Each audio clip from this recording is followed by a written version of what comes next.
or my next question, to be about Lafayette. And so I thought I would read a couple of Facebook posts that certain students who are critical of you read in the lead up to this event and just ask you to respond to them. Okay.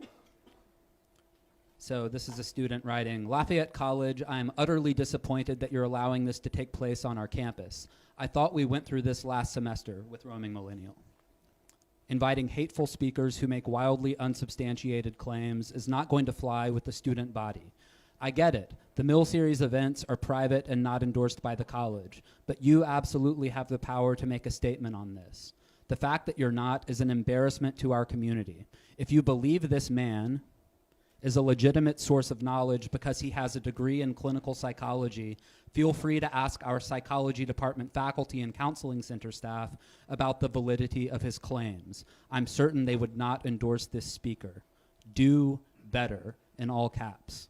For those of you unfamiliar, Jordan Peterson is known for denouncing the Me Too movement, claiming that women are in no way marginalized in the West, arguing against the existence of gender-neutral pronouns, arguing against gun control in the US, and claiming that identity politics and social justice movements are part of a devious Marxist agenda.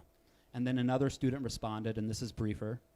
College conservatives know that if they bring in a speaker who is willing to blatantly insult a portion of the audience, and the libs get angry enough about this for good reason, then they may get an op-ed written about them in the New York Times.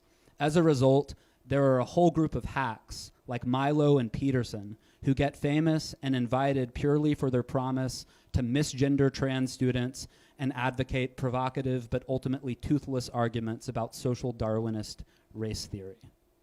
What I'm saying is that you have every right to be pissed. Jordan Peterson is a harmful moron, but know that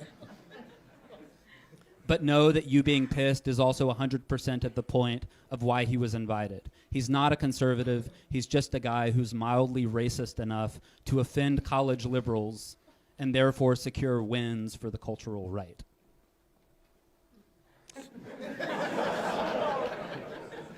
Comparatively mild stuff. It's the chattering buzz of ideologically possessed demons. So there's nothing in it that's not entirely predictable. That's one of the things you notice when you're talking to people. If you want to find out whether the person is there or the ideology is there, you listen to see if you're hearing anything that someone else of the same ideological mindset couldn't have told you. You know, like I've had thousands of conversations with people because I've spent 20 years as a clinical psychologist, and one of the things I've learned about people is that they're unbelievably interesting.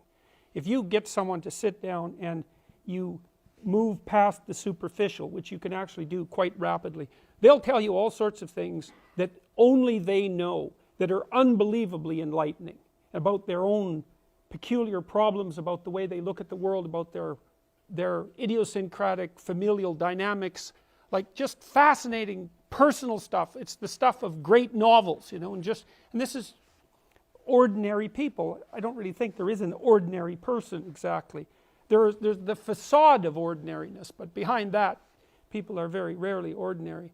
And so the conversations are almost instantaneously fascinating. And one of the guidelines that I used in my clinical practice constantly was, like, I had this sense, I probably learned this mostly from Carl Rogers, was that if the conversation wasn't really interesting, then we weren't doing anything that was therapeutically useful. But all of the interesting elements of it were very, very personal. And so to replace this, and I learned this mostly from Alexander Solzhenitsyn in his detailed analysis of what I would call ideological possession, he talked about people he met in the Gulag camps who were under the sway of rigid communist orthodoxy, and noted very clearly that it was like there was a crank in some sense on the side of their head, and you could just crank the crank and out would come the ideological dogma, and it's all entirely predictable. And people who are in a situation like that don't understand that they're possessed by an idea, right? As Carl Jung said, people don't have ideas, ideas have people. And it's like, so there's nothing in that that's anything other than exactly what you would predict. And then there's a deeper issue too, and this is one that I think has bedeviled me ever since I made my initial videos, which is it's impossible for those on the radical left to admit that anyone who opposes what they're doing might be reasonable, because what that would mean would be that you could be reasonable and oppose the radical left, and that would imply that what the radical left was doing wasn't reasonable. And so instead of dealing with the fact that I actually happen to be quite reasonable, the attempt is to assume that anyone who objects must be part of the radical right. It's like, well, actually no. There's lots of space between the radical left and the radical right. There's the moderate, reasonable left, for example, and then there's the center, and then there's the moderate, reasonable right, and then there's the far right, and then there's the extreme right. All of that exists in opposition to the radical left, but it's very convenient for the radicals on the left to say, oh well, you don't buy our doctrine, and then to immediately make the presupposition that you must be the most heinous example of that entire array of potential objections.